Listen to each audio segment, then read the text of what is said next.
Yo, this is Terrance Gaines, aka Brother Tech, And this is Nica Montford, aka Tech Savvy Diva. and welcome back to the Snob OS Show, the show for Apple snobs, where we talk all things Apple and then some. We are back. We are back with another episode. This is episode 265 of the Snob OS Show, and as per usual, we always want to thank those who have been rocking with us for so long. You've been downloading, you've been rating, you've been sharing the podcast. We greatly appreciate it. For those who are taking it a step further and deciding to drop some coins on us, we definitely want to thank you for that. If you want to be a member of our Patreon community, please go to patreon.com/snoboscast. You can watch the show live, you can watch the show early, and you get access to extra content that will not be on the recorded show that typically airs on Friday. So we definitely want to thank our Patreon supporters. And like I said, we're going to get right into the show. We always start with the lowdown where we talk all things Apple. We've got a couple of things going on. First and foremost, iOS 17.5 is now available for iOS, for iPad OS, I think there's also a watch OS update as Mhm. well. Just wanted to go over like the main things in iOS 17.5, do a real quick list of them. The first one is cross-platform tracking detection. Basically what this is if you um, iOS users who have AirTags can, track their pets, track whatever the case may be. Android users, Google users have their own version of AirTags. Apple has finally joined Google in allowing iOS notifications if there is a non-AirTag device kind of following along or has been detected, that's been moving along with you. So if you're an iPhone user and you don't have an AirTag, but maybe somebody has tried to use a non-AirTag like a Tile, or I don't know what Google's is called, but I think Android has one as well. If your iPhone detects that device is traveling with you, you'll get that notification as well, even if it isn't an AirTag. The next one I have is a couple of Apple News Plus features. The first one is a new puzzle game called Quartiles, Heard that. similar to Wordle. I've actually been playing it for the past couple days, and it's pretty good at passing the time. Basically, is you get a bunch of tiles with different letters, and you have to use those different tiles to make words. The longer the word, the more the points. You keep making them. The higher the score. You actually sign in with the game center so you can track your rankings globally. And if you want to invite your friends, so if you have family and friends you want to invite to play the game, you can all play join the invite, and then you can kind of keep track each other's score. So So it's kind of is it kind of like Scrabble? yes, it is almost exactly like Scrabble, but you're not playing against anybody. You're trying to rack up the highest score, and Okay.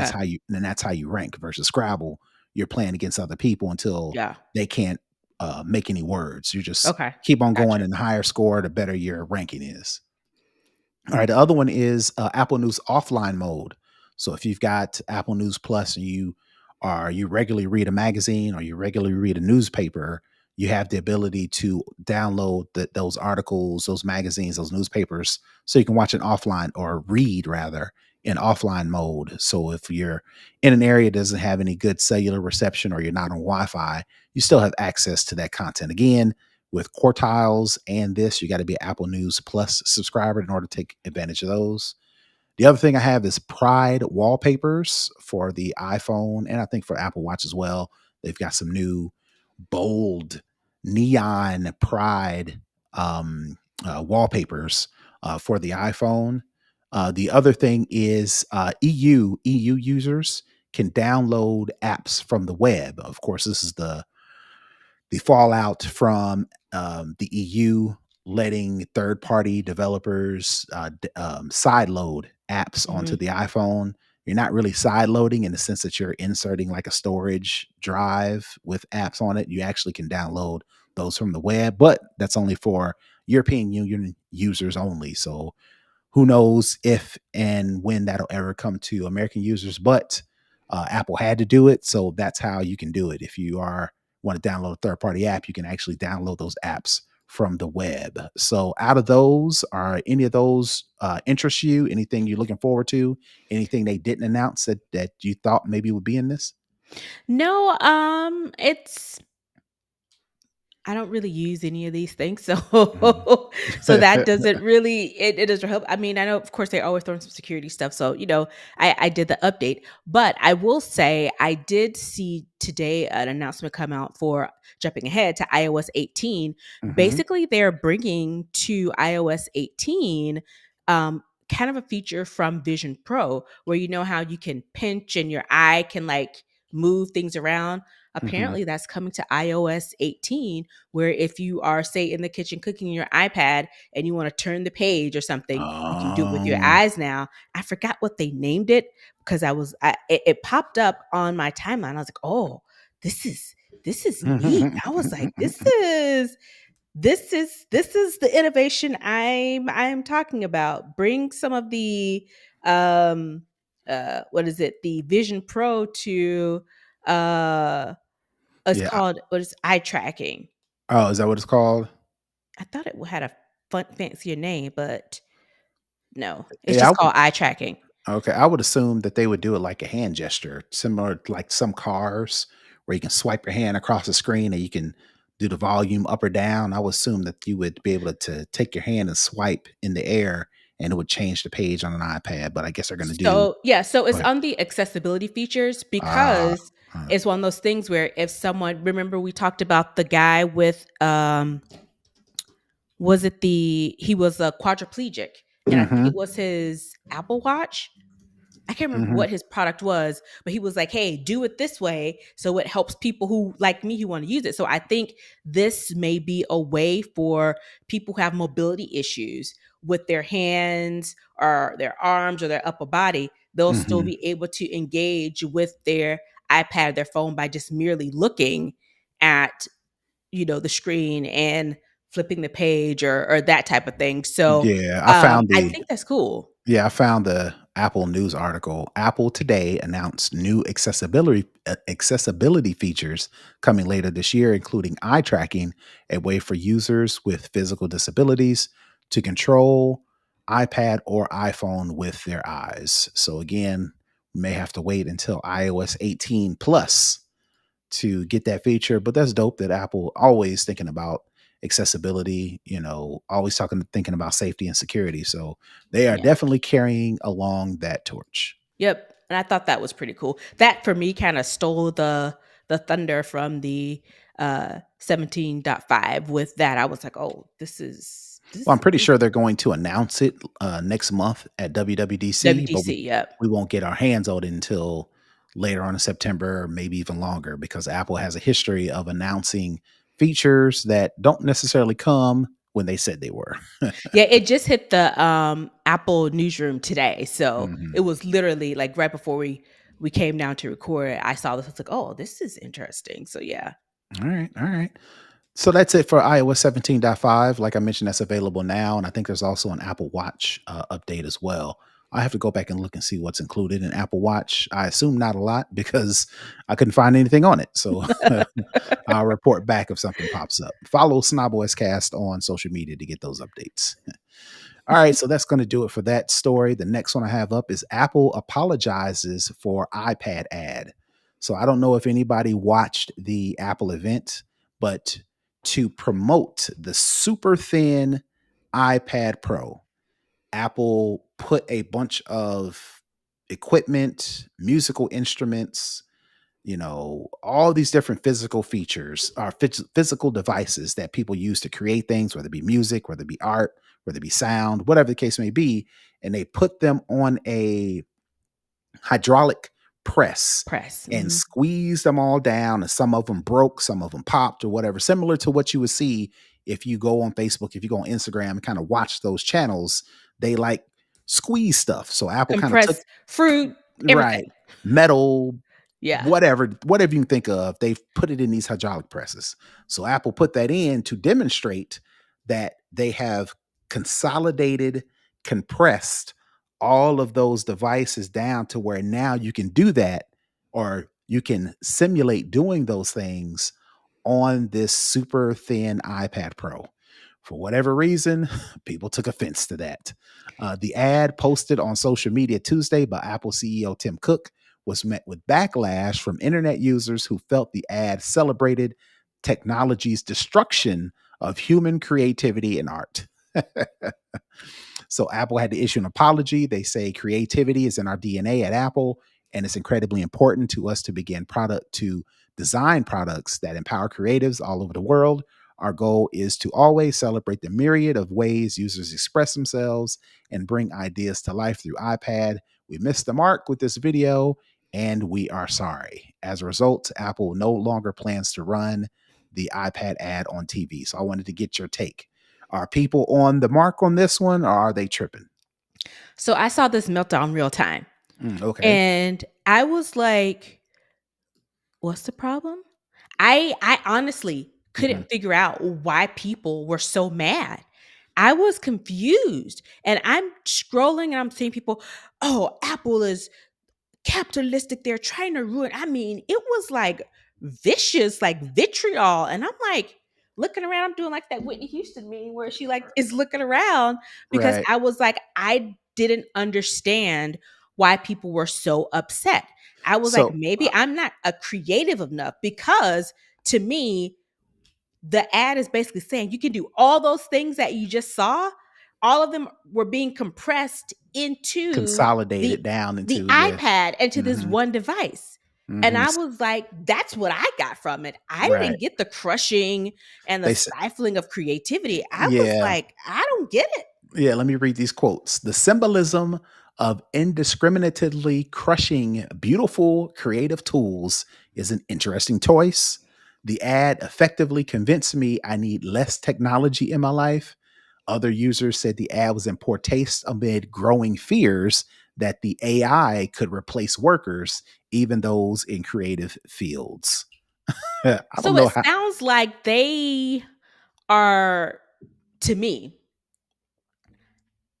it sounds like they're making something to me out of nothing. They're taking these complex concepts and trying to apply it to an iPad. And I was like, I don't think I would have never, without all of this hubbub, I would have never put the crushing of free creativity, the removal of The replacement. the I, replacement of physical, because people are talking about physical media because mhm. everything has gone streaming, and how it's, AI is taking over everything. I was like, I did not get that at all. And also, I was like, coming from, replacing, physical media, I'm like, that's already done.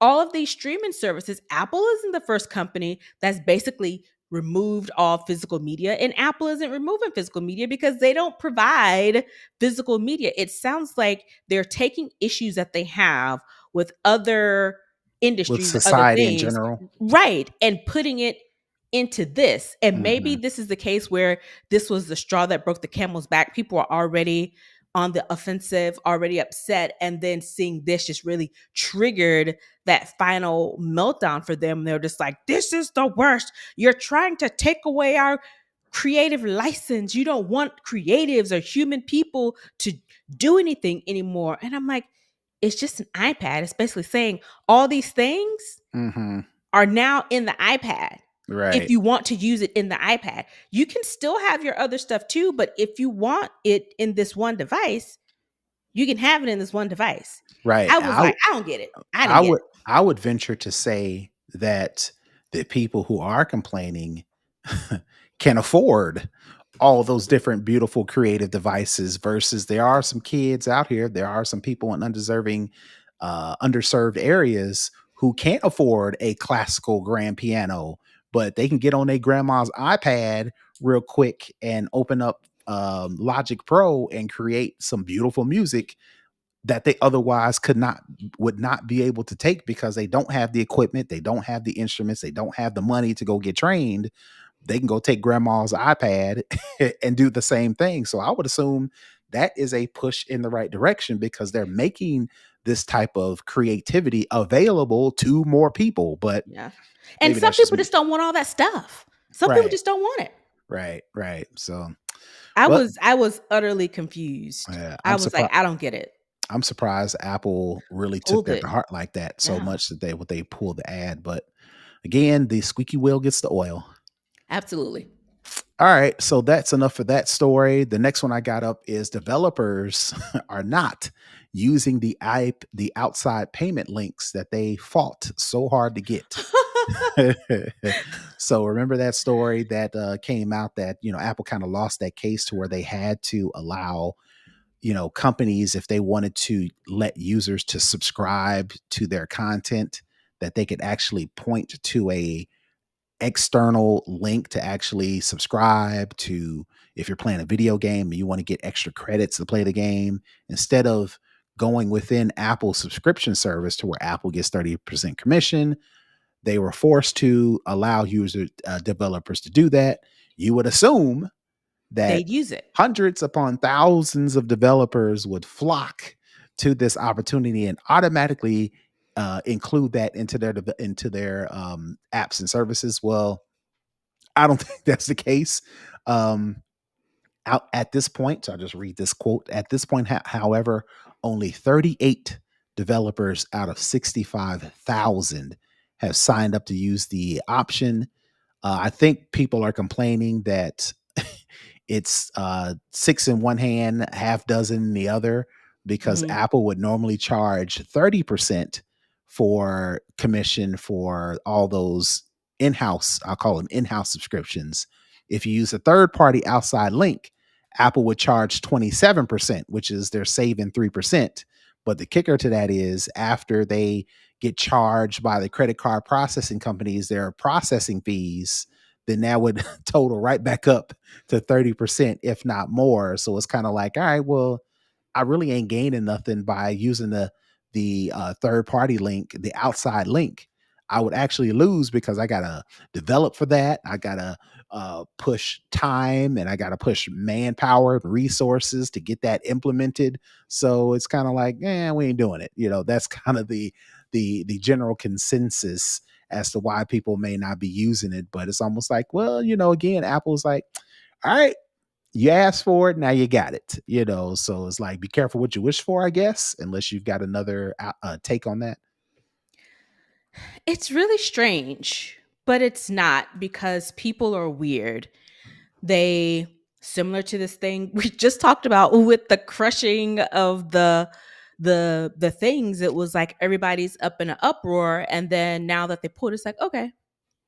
Right. But it's one of those things where it's like you're fighting for something, fighting for something, fighting for something. I mean, super passionate. This is your life's work. You get it. And then it's like, well, it wasn't really that big of a deal. I just wanted it. Right.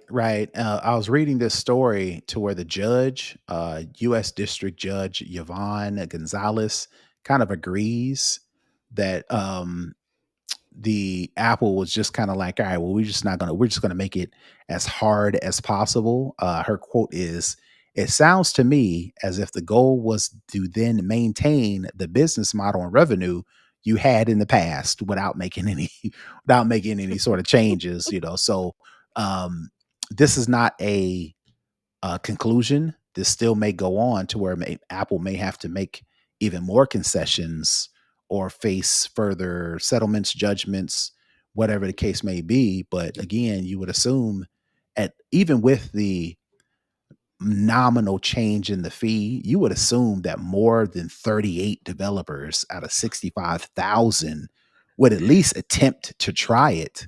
That When kind of I like first saw this, I was thinking 38%. And then I was like, no, no, there's no percent. It's 38. out of 38. 65,000. Yep. So, it's like you said, it goes back to the previous story. We want faster, smaller, thinner, better battery life, smaller screen, faster screen.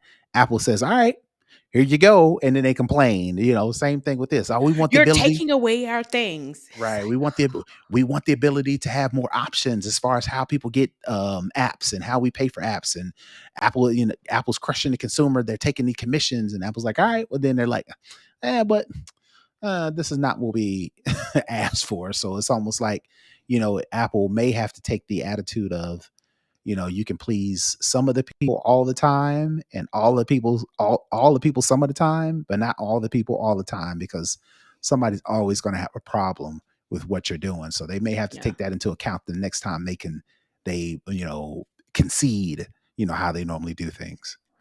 I know it's just so strange.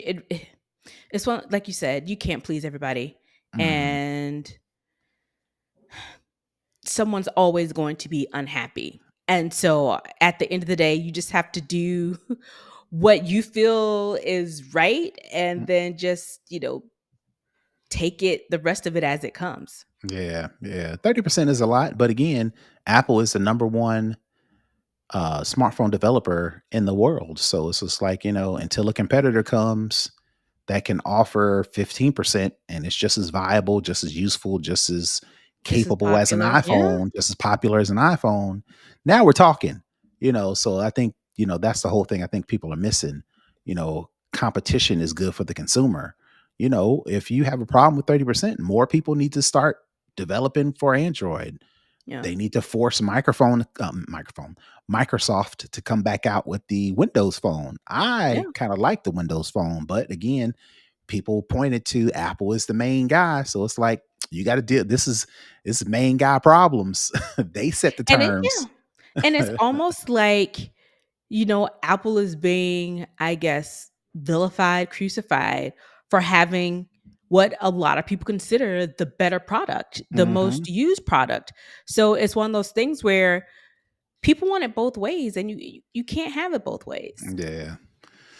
All right, so that's enough for the Apple stories. That's going to do it for the lowdown. We're going to move into second string where we talk tech in general. And it looks like some TikTokers have decided to join the team of ByteDance, who are fighting this TikTok ban or TikTok divestiture, whatever you want to call it. 8 TikTokers are suing to stop a law that would ban the app unless its Chinese parent company divests it, arguing that the measure would strip them of their livelihoods and creative outlets. Again, like I mentioned, the suit is similar to the company's own challenge to the law in that it leans on First Amendment arguments. And basically, what these kids are saying is, TikTok is a special place. Sure, there's Facebook. Sure, there's Twitter, Instagram, whatever the case may be.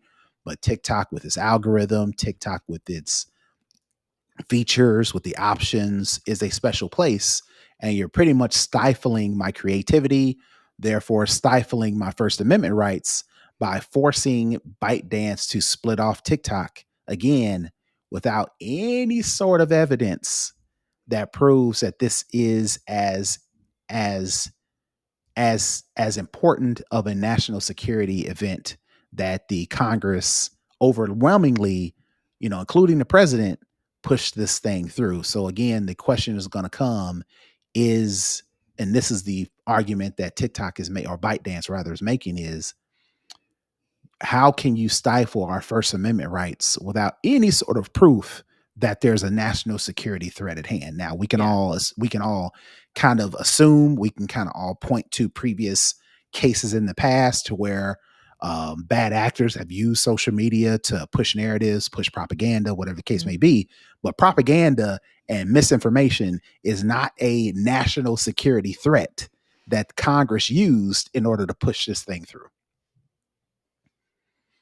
Yeah, it's one of those things where I was waiting for this to happen, because a lot of the conversation was going back. It was going between, members of Congress, and it was going, from the TikTok CEO, that, ByteDance, and it was going just back and forth in the court system. It was a lot of rumbling, but you really didn't have, you know, you had input from the consumers, but nothing really tangible. And this is the part I was waiting for people whose livelihood this is, and people Mhm. who've, basically, gotten out of poverty, or had to, or gotten the ability to quit their 9 to 5, or, whatever job they were doing that they didn't like, to support themselves. And they were able to become a content creator and make a living from it. And this is now their business.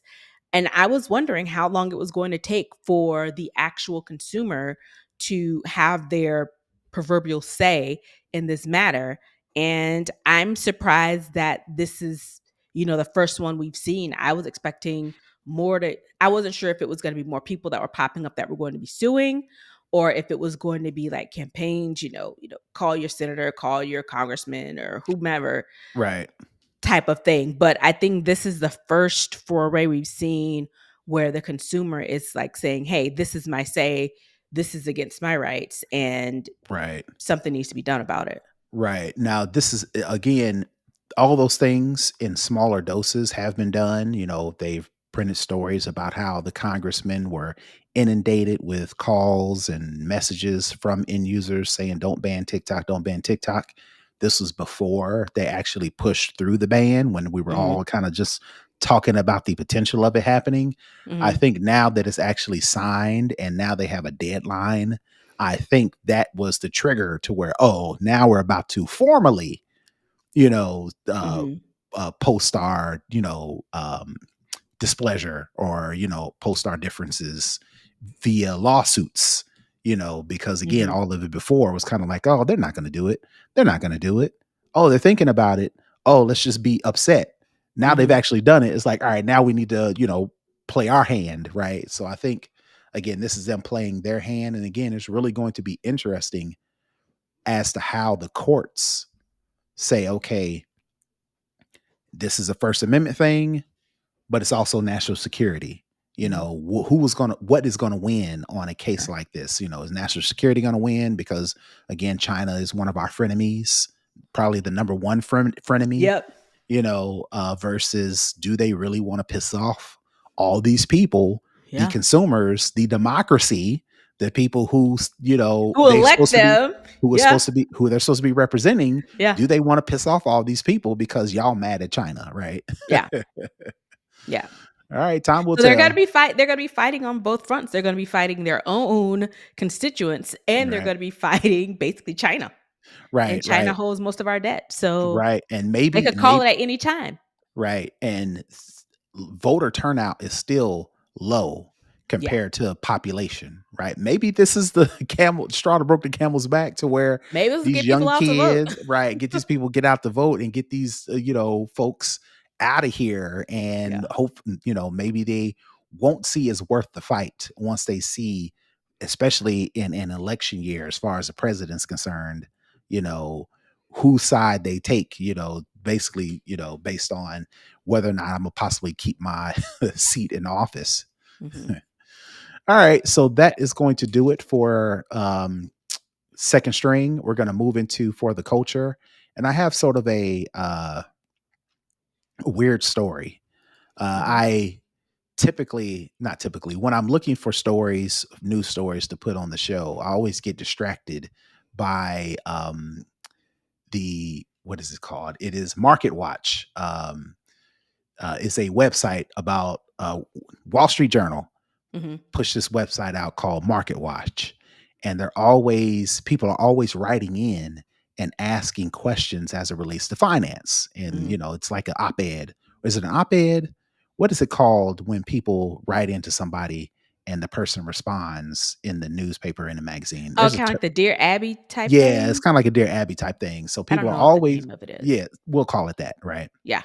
But people are always writing in with these crazy, crazy scenarios as it relates to money. So this Hmm. one uh, caught my eye because it has to do with iPhones, and I was like, "Oh, we got to talk about this." So I'm just going to read this post that somebody put in Market Watch, and the title is "Giving Your Late Father-in-Law's Phone and Number to Your Daughter." And I'll just read it. My father-in-law recently passed away. He had his own cell phone, which is in very good operational state. I would like my 13-year-old daughter to have a cell phone. And she puts, judge me if you must, because, 13-year-old, should that be the age to get a phone? But whatever.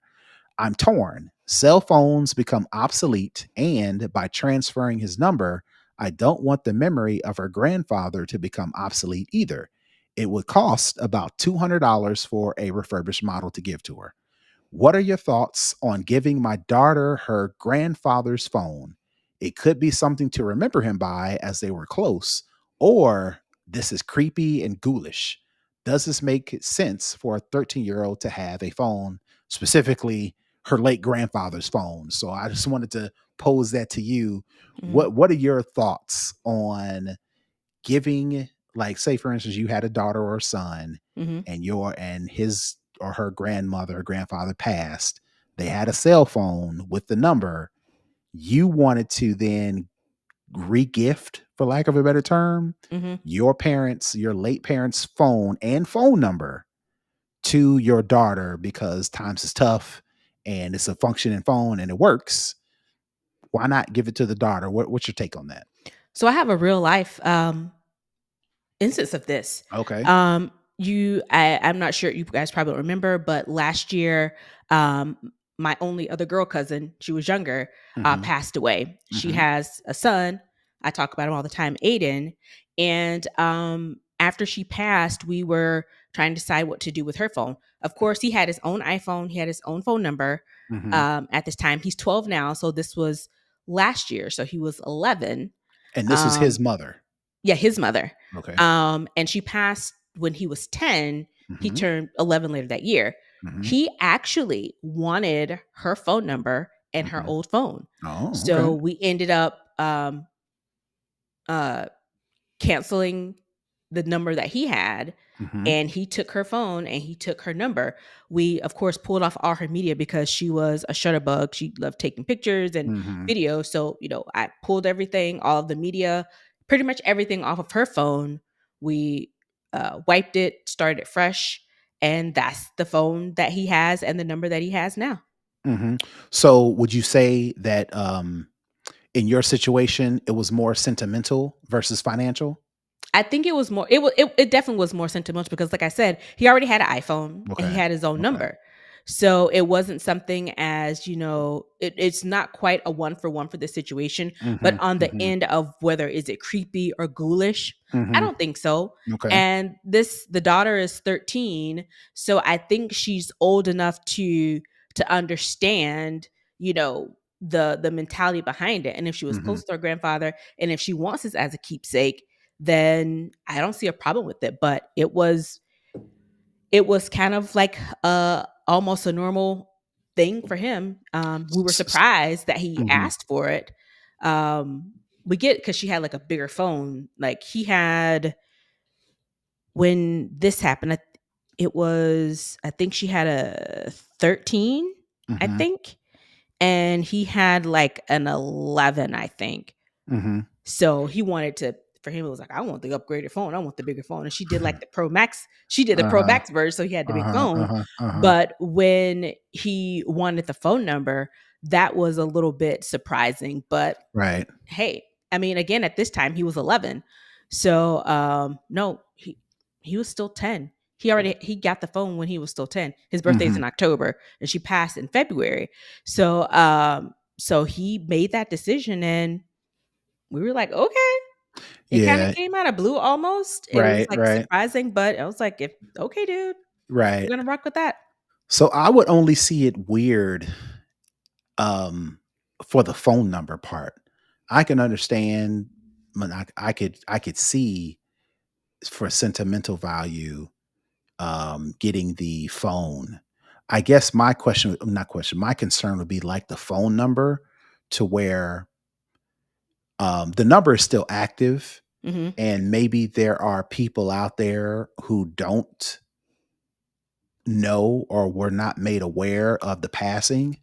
So maybe every once in a while, out of the blue, you would get a phone call mhm, and the person on the other end would be like, "Hey, so and so." mhm. And then if they were close, that would to me kind of trigger, like, if you're trying to move on, like, you never really move on. I've Yeah. never lost anybody that close to me, so I can't speak on that. But I would assume you're trying to, okay, we've done the mourning, the next steps are acceptance, whatever the case may be, and then trying to Mhm. move on. And then you think you've kind of got the hang of it. And then you get a phone call from somebody that says, "Oh, so yada, yada, yada." And then that kind of brings all those memories back to where, it's Yeah. like, now I gotta not necessarily start over, but I was doing better. Now Yeah. that kind of took me a couple steps back as far as trying to, move on. That was the only thing to where I'd be like, all right, we're trying to move on, and Yeah. you'll never really kind of move on because the number is still live. It'd be one Yeah. thing if the number was changed, or one number was changed to where you wouldn't get those kind of reminders. But maybe for Yeah. people that's cathartic for some people, because Yeah. again, we've got AI out here to where you can, talk to your past, your old your family members who have passed or moved Mhm. on, or whatever the case may be. So, different strokes for different folks. With me, Yeah. I'll be trying to move on. Yeah, so it's interesting. She when after he said he wanted it, she waited for a couple of months, one to make sure, he didn't change his mind Mhm. before, she gave it to him. And she just kept telling him, we'll give it to you once we get everything cleared off and get, Mhm. all of that stuff situated.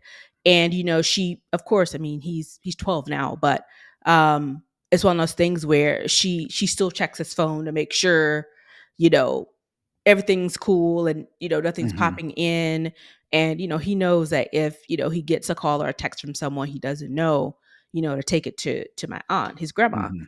Mhm. for that. So we haven't had any issues with it. It was because she was so young. Mhm. um it was, and we live in a small town. Mhm. It pretty much got around to everybody. Oh, okay.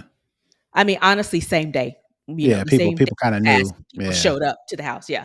So it's one of those things where it was pretty much well known. I know in an instance of that, it was she passed in February. Mhm. I was at the Render Tech Conference in June. Mhm. And it was the last night of the conference. They had like an after party at Sweet Lounge.